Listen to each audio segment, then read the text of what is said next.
Paul, you know how I generally like to start these things by now. I'm sure you've watched the game back from Tuesday. What are the big takeaways? My opinion hasn't changed a great deal. Like, we played pretty well in parts, and obviously them going down to 10 men helps. But then I think they defended really resolutely, made it difficult for us, slowed the game down, had loads of episodes of cramp and that, which is hugely frustrating. But they did make it difficult, and they had something to hang their hat on. I just thought our first half play wasn't quick enough. I didn't like the fact that, and I've expressed this to the team, that I thought we passed the ball really well, moved the ball really well, but so what? We didn't really ask their keeper any questions. I didn't feel like we had anyone who was prepared to take a risk with the ball or run past someone. Second half we did. We created enough half chances and decent chances to win the game outright. So disappointed we didn't win. We can't win every game, I appreciate, but I just thought that you can't waste 45 minutes, even more so when there's so fewer games left. So I was just disappointed we didn't start the game well. We never really got going, and it allowed Lincoln to build confidence, and they worked so hard to, leave Pride Park with something, and you could argue they possibly deserved it. When an opposition player is sent off, you always feel that ripple of excitement around the stadium from the supporters. What's the psychology of that moment like for you? Because it can be harder against 10. Yeah, I think even more so. I think against 10 is easier if they're losing. I know I'm stating the obvious here, but if they're losing and they go down to 10, it's sort of knocked the wind out of their sails a little bit, and you can keep the ball for keep the ball's sake possibly, and they've got to take more risks, and you can counter them even easier.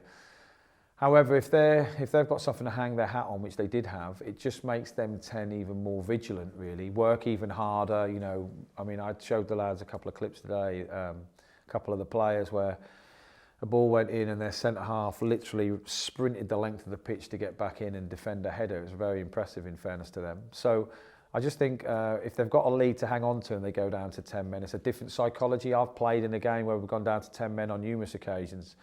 We even had one where we went 1-0 up after about 8 minutes and hung on for like a long time. My maths weren't very good then, was 82 minutes. But it's physically and mentally tiring, but you've got something to hang on to. So as a manager, when you're losing and they go down to 10 men, you don't whoop, because it sort of, in a weird way, makes it more difficult, because their banker 5 are definitely not moving now under any circumstances. They go a 3 that work really hard across the pitch and a 1. And you're always acceptable to that counter, which in fairness Joe pulled us out with a great save 3/4 of the way through the second half, really, where one clearance, they get in, bit of pace up top. So yeah, I think if you're winning and they go down to 10, it's like a double whammy, but if you're losing, sometimes it can make it more awkward. Draw on Tuesday, defeat on Saturday, but before that it was 6 wins in a row and 15 unbeaten. How do you make sure that everyone sort of maintains a bit of perspective about the progress you've made? Yeah, good question. I don't know. Well, I'll just be honest, really. I just ask the lads to keep, like, we do the same processes. So, like, if we win, we come in and show them what went wrong, what went great, what we can improve on. Win, lose or draw, we do that. We don't treat the lads any differently. You've seen me around the building today. I'm not like downbeat because we drew. It's just like, well, we can't do nothing about it now. Can we learn from it a little bit, and can we go into Saturday? And just keeping standards up, really. The lads, the coaches, everyone who works here, just keep the standards up, and you virtually get what you deserve over the course of the season. So just about going into the next game, and like I've said loads of times, like winning 5 on the spin is great. You go into the game, but as soon as the whistle blows, it makes no difference about the 5 games. In the same way, when the whistle blows Saturday, like Charlton don't care that we lost at Wycombe last weekend. I mean, in fairness, that was, you could argue we should have drew that, we should have won Tuesday night. So we were not a million miles off. And in fairness, the games we have won, or the games we have drawn, could have easily gone the other way. So that save that Joe made, that I harp on about, looks quite an easy save. It is not. It's come across his body, his left foot, he's kicked it, that goes in, we lose. So the games are sometimes on the smallest moments. So Didzy's header supposedly is offside. I can't really see from my angle, but it could be, so I'm not saying it isn't. But you're talking about, 3 inches or 5 inches or something, or Sibbs is one that hits the bar and goes out. Talking about the smallest things. So when you're winning, everything isn't perfect, and when you're not winning, everything else isn't failure. It's just always somewhere in between. So you have to keep people upbeat and positive, show them what they're very good at, and just reinforce the fact that, look, if we do more of this, and try and eradicate this, you give yourself a better chance to win a game. But that's all it is, a chance. You then have to take the opportunities that come your way. So we might create 10 one-on-ones Saturday and not take any. Sometimes that's how football is. So you can't get too high, you can't get too low. You just got to try and be consistent. And I think if you're consistent with the players and the players are consistent with each other and honest with each other, you're always going to have a chance of playing to your max. And that's all we can ask. Can't guarantee results, but you should be able to guarantee a level of performance. It's a week where you play Saturday, Tuesday, Saturday. You ask a lot of the players physically. When you get toward picking a team for the weekend, does the group that is helping make that decision sort of expand a little bit, regards to the fitness coaches, the physios, that sort of thing?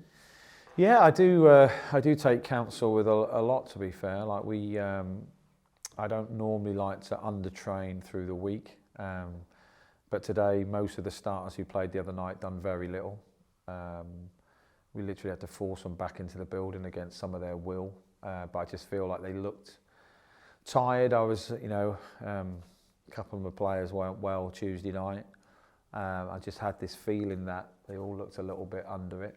But that's just a feeling. There is no science behind it. Well, there is behind two of them. But yeah, you just got to try and pick a healthy, motivated and best team you can. So look, I'll pick the team for Saturday because there isn't a Tuesday game. I don't have to worry about the next game, but I do have to worry about what fatigue and what performance levels that I have going into it. So if I feel like I need to change a position, then, collectively as coaches, we discuss it. And then with the inclusion of everything else we know about the players and where they're at, we try and pick the best team. Is it a bit conflicting for you having to say stop? Because you're a fitness freak and I'm sure you want them to be doing the work, but you want them right for the weekend. Yeah, and in fairness as well, there's some psychological benefit. So like if you win Tuesday night, say for example you win 3-0 and you're great, you have Wednesday off, you come in on a Thursday and the manager says, look, you're not going on the grass, go in the gym, do some stretching, we've got some video work I want you to see, you're feeling great about yourself, calm down, that's okay. When you don't win, the players are more eager to get the game out of their system in a weird way. So, some of the lads didn't play as well as they have played, which is fair to say.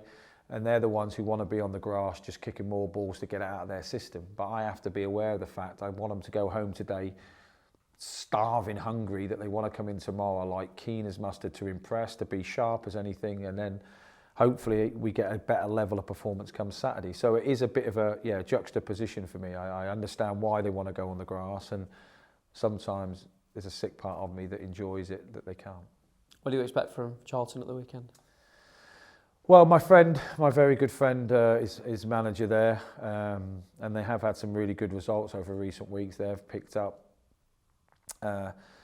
and the way they play, they like to control the game. They have a very good football inside, but they do have very good outlets out wide, similarly to us really. They set up in a similar sort of way, and I do expect them to come here and attack us. I think it will have a different feel to the game Tuesday night, which might suit us, might not. But I think they'll bring the game to us, and they'll see us as a team they want to beat. Obviously Charlton they are different, obviously they're a southern version, but there's a lot of teams in this league who have had touches of the Premier League, and their club is probably bigger than League One, and Charlton are definitely one of them. They've picked up, like I said, in recent weeks, and they'll see beating a team who are currently in the top six is a good scalp. So I know how motivated they'll be and how hard they'll work out of possession. So as with every single game, we'll have to be at our very best to beat them, and hopefully with another day's prepping them tomorrow, we don't get any injuries or anything. We should be in a really healthy state, and the lads are in a good place. Brilliant in the meetings today to know what we need to do, and with a little bit of lady luck, we'll have enough. When you have a relationship with the opposition manager, what are the couple of days like before a game? Will you send a text to try and get in his head? Will you not speak to them? No, I won't say anything to him really. It'd just be really great to see him before the game. And I always speak to the opposition manager before the game and invite him in for a drink, unless I really don't like him, which is not that many. But with him, I'll probably have more time. And if I see him in the tunnel beforehand, it will be a bit more casually, which would be nice. And I look forward to having a good chat with him after, hopefully with us winning. But I try not to be a bad loser if we've lost. I have to be the better man. But yeah, so I look forward. I won't text him or anything like that. I mean, now you've tempted me, I feel like I need to, but I won't do any psychological warfare. He's too clever for that. He's a bit of an academic of the game, so I can't fool him with any wizardry. So no, I just look forward to seeing him Saturday, you know, seeing his staff and having a chat with him after once the whole game's gone.